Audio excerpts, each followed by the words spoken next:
Did Norwich expose Manchester City, and how will Pep identify a solution for the current problems they are facing? And we talked about those problems as well, and in particular this partnership of Stones and Otamendi, which has come together again because of injury problems at the club. And we can see over the last 25 games that these two have played as the centre-back partnership. They've picked up 54 points over the last 25 games. City and Liverpool as a whole have taken 10 more. And Gary was making the point about them really being brought closer back to the pack. Averaged out over 38 games, that would amount to 82 points, which, if memory serves, would be enough to win 2 of the last 18 Premier League titles. So, we talked about you both having an idea of how this is solved. Gary, you going to go first? Yeah, I mean, I come out of watching that game Saturday and thinking, you know, Pep Guardiola is the greatest coach, probably not just of this era, but potentially any era. And he's always surprised us, he's always shocked us. I always come back to the fact I witnessed 2 Champions League finals where I was in the squad, I wasn't on the bench, where I saw him play Mascherano and Yaya Toure centre-back. So he's always done what would be unexpected. I think he did turn his back on that partnership of Stones and Otamendi 18 months ago when they signed Laporte. They still had Vincent Kompany, and he's only played them 4 times in the last 18 months. Not played them in a big game for a long time. So I think that him going back there is what they have.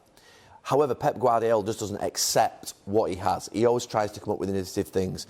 And straight away, I was watching that Saturday, and I know the boy Cancelo, you know, pretty well. I had him at Valencia.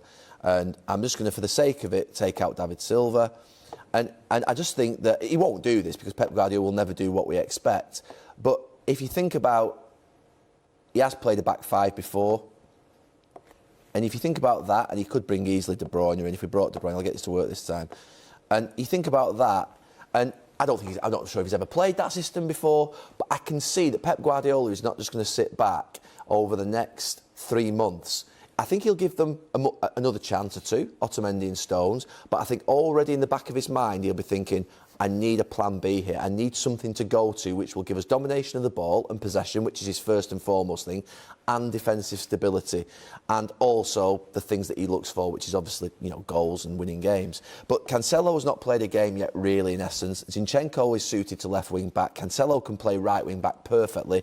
Walker has played the right of a back 3 for England. It gives Otamendi, to be fair, 2 people to cuddle him. What Otamendi does, and it's something that, to be fair, I went to Valencia, and Otamendi had just left, but he left the back 3 behind. That basically he was in the back 4, and the other 3 were left behind. Otamendi used to charge out at Valencia and step into midfield, and the rest of them would do it. And Mustafi was his partner. And if you watch Mustafi at Arsenal, he does exactly the same. They step out, and you haven't got a clue what they're going to do next. So if Otamendi steps in there, but these 2 can tuck round, he can come round, at least you've still got, you know, what would be support. I think what happened on Saturday with that goal where Stones got left was a big problem. So that's a potential option. It could be something else that's different to that. It could bring Jesus and Aguero up front.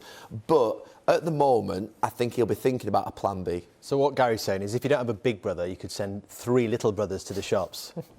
And that works out fine. I mean, I don't think... If you're watching early, you'll understand what we're talking about. I don't think he'll do that.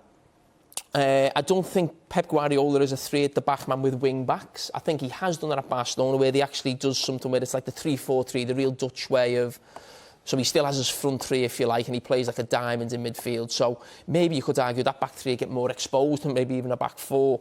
I actually think also in that system that Gary's talking about, I don't know how you get David Silva and De Bruyne in the same team, and for me they're still the 2 best players, if you like. I think something we've got to look at is Fernandinho. I'm going to come back into the equation here. I'm sure there was a game last season, I know Fernandinho went to centre-back.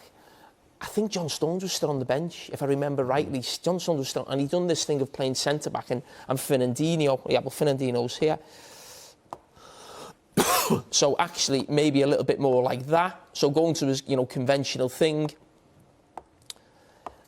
Because let's not forget, they've lost away. No, it's no need to panic, but there's no doubt going forward that partnership, as we've said before, probably is going to fall down again before Laporte comes back. So I think that's something he certainly would look at because of the person. I'm not one to ruin that 4-3-3. It's a machine, isn't it? The movements of Silva, the movements of De Bruyne, how wide they go. I just think it's so difficult to stop doing that. So I don't think you should rip all that up. But there's no doubt they've got a major problem there. But I think the solution for now may be Fernandinho. Not necessarily for Stones. It could be either or. But I just think maybe an experienced head in there.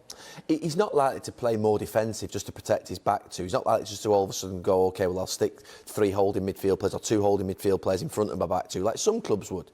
You know, and many managers would. He doesn't do that type of thing. So I agree, he won't panic. It's one game, and they could have won the game at Norwich, barring a couple of mistakes. And he might think that actually those mistakes won't happen. It's Otamendi and Stones need to get the flow of the games. But I think in the back of his mind, he'll also be thinking of a solution to change it.